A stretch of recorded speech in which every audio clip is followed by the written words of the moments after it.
संघ मुक्त भारत की बात करते हैं तो जो आज का समय है ये कितना नाजुक है, हमको इसको समझना पड़ेगा।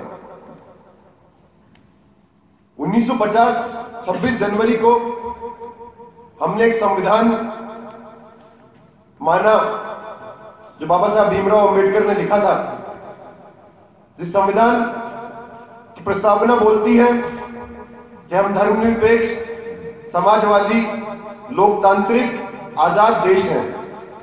लेकिन ये तमाम जो शब्द हैं, समाजवादी, लोकतांत्रिक, धर्मनिरपेक्ष, आजाद, इन तमाम शब्दों का जो मायने हैं आज उस पे हमला है। एक ऐसी सरकार आई है जो चुनकर आई है, ये दावा करती है वो चुनकर आई है।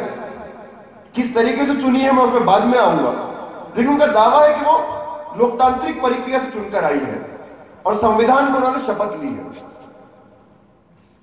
संविधान जो बोलता है समाजवाद की, वही मोदी साहब बोलते हैं। जब विपक्ष में थे तो बोलते थे पूरी जिंदगी विरोध करूंगा, कभी इस देश में एफडीआई को नहीं लाने दूंगा, विदेशी कंपनी आके एफडीआई नहीं रख सकती। अरुण जेटली ने बोला अपनी आखिरी सांस तक मैं एफडीआई नहीं लाने दूंगा। अभी पिछले हफ्ते एफडीआई को इन्होंने लेकर आ गए। बात करें धर्मनिरपेक्षता की तो खुलेआम बोलते हैं कि इस देश को हम हिंदू राष्ट्र बनाना चाहेंगे। जो जो संविधान में लिखा है आज जो सत्ता में बैठे हैं वो उसी को उल्टा करते रहे, खुलेआम बोल रहे हैं। अनंत कुमार हेगड़े इनके मिनिस्टर हैं, कैबिनेट मिनिस्टर हैं, स्किल डेवलपमेंट मिनिस्टर हैं। अभी कुछ दिनों पहले कर्नाटक में उन्होंने एक बयान दिया कि ये सरकार संविधान को बदलने के लिए आई है और अब लोगों को अपने आप को धर्मनिरपेक्ष नहीं बोलना चाहिए, लोगों को अपनी जाति और धर्म के नाम पे अपने आप को मानना चाहिए। कुछ दिन ही बीते थे स्टेटमेंट को लेकर कि एक और बयान दिया उन्होंने। जब दलितों ने उनका विरोध किया तो एक भाषा जो एक समय हमारे प्रधानमंत्री ने इस्तेमाल करी थी, वो बोले कि कुछ कुत्ते भौंक रहे हैं। ये उनकी सोच है और ये आज के समय हमारे सामने ये चैलेंजेस हैं, ये चुनौती है। और आने वाला साल जो होने वाला है, इस साल में हम बहुत इस तरीके की चुनौती देखने वाले हैं।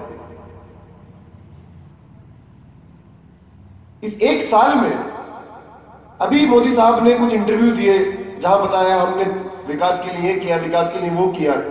तो बहुत सारे लोग आंकड़े लेकर आ रहे हैं, बोल रहे हैं कि मोदी साहब झूठ बोल रहे हैं। लेकिन मुझे बहुत खुशी है कि मोदी साहब विकास की बात कर रहे हैं, क्योंकि इस चीज में मैं हमारी जीत देखता हूं कि अगर आज मोदी साहब को राम मंदिर, पाकिस्तान और क्या क्या उन्होंने गुजरात में बोले थे, जिस गुजरात में बात करते थे सबसे ज्यादा विकास हुआ है, जब वहां चुनाव हुए तो जब वहां उस विकास को छोड़ के बाकी हर चीज में बात हो रही थी, अगर वो मोदी साहब आज विकास की बात करने आए हैं तो उसका श्रेय इस देश के छात्र, नौजवान, दलित, मुसलमानों को जाता है, जो पिछले कई 3 सालों से बार बार बोल रहे हैं कि जो वादे थे उस वादे पे कुछ बोलने के लिए बचा है या नहीं बचा है।